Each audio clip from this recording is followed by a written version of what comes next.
Les sociétés ont des éléments en commun, non pas seulement dans ce qu'elles savent, mais dans ce qu'elles ignorent, dans ce qu'elles ne veulent pas traiter. Quand je dis une société, c'est à la fois dans le temps et dans l'espace.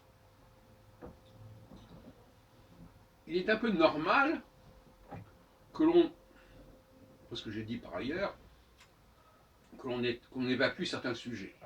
Non, ça, c'est des sujets qui ne sont pas sérieux, bon. Et inversement. Les sujets que tel groupe évacue sont importants pour l'autre groupe. Et justement, on les évacue pour ne pas être assimilés à l'autre groupe. Donc,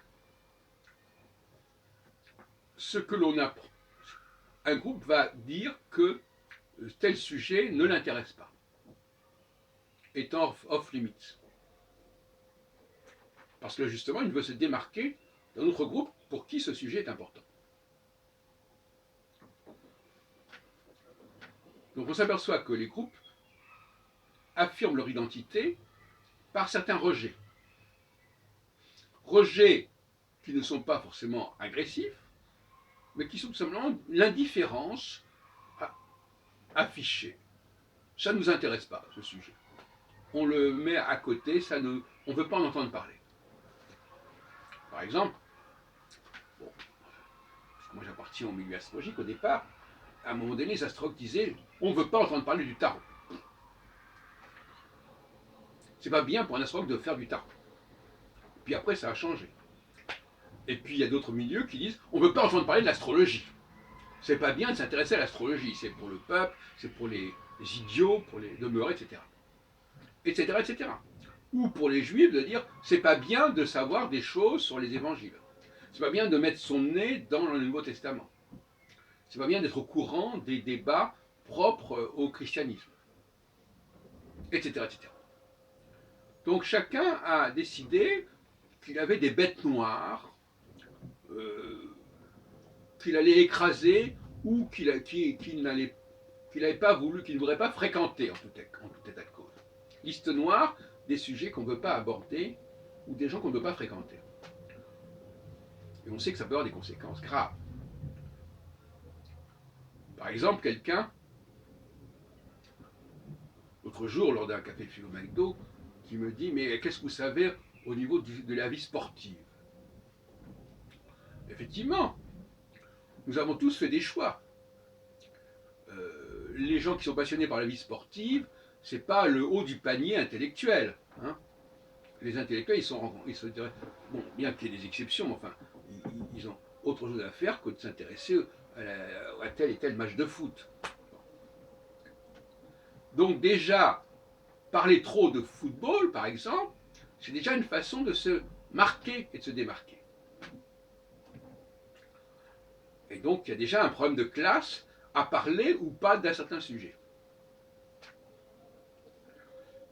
Donc, la personne qui a cru qu'il c'était important de creuser et d'approfondir sa connaissance de la vie sportive et des résultats sportifs, et d'être un as au niveau des résultats sportifs,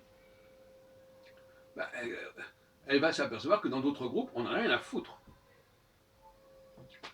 Alors elle va dire, ah, oui, mais vous ne connaissez pas ça. Ben oui, on ne connaît pas ça. On ne connaît pas ça parce qu'on n'appartient pas au même groupe que vous.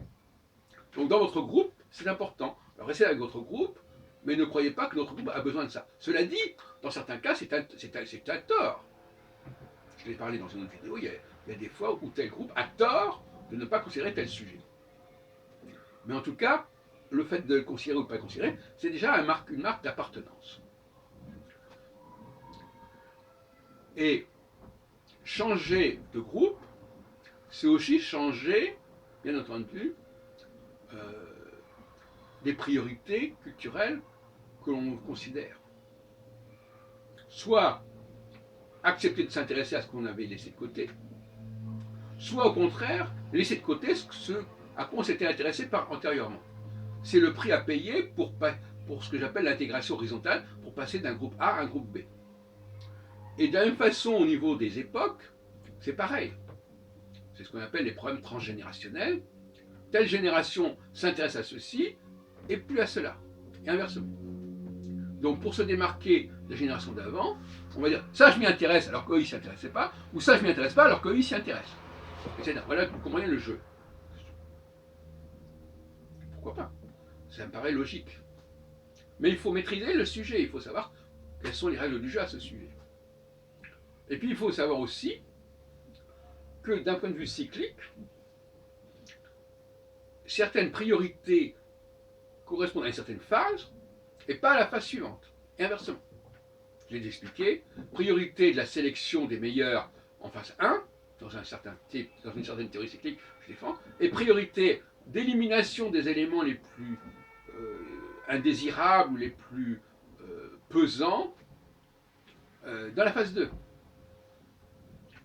Donc chaque phase va se distinguer par le fait qu'elle va se démarquer de la phase précédente ou de la phase qui va suivre. Ce qui revient au même d'ailleurs. Voilà des vérités sociologiques que je voulais vous signaler et qui font que finalement le nombre de cas de figure est absolument infini au niveau des groupes. On appartient à un groupe donné qui a ses priorités, ses exclusions, ses exclusives, et dès lors que l'on n'est plus dans ce groupe-là, il faut changer son fusil d'épaule. Et renverser la vapeur éventuellement.